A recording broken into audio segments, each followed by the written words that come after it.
मम्मा, मुझे ना drawing copy चाहिए, दिला दो ना मम्मा। मैंने तुम्हें कल ही तो एक लेकर दिया था।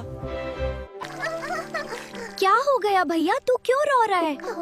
मॉम ने ड्राइंग कॉपी नहीं दी, डैड को फोन करते हैं। ये ले बेटा तुम्हारी ड्राइंग कॉपी। थैंक यू पापा। भैया मुझे भी थोड़ा सा कलर करने देना। नहीं, ये मेरी प्रोजेक्ट कॉपी है। What is this?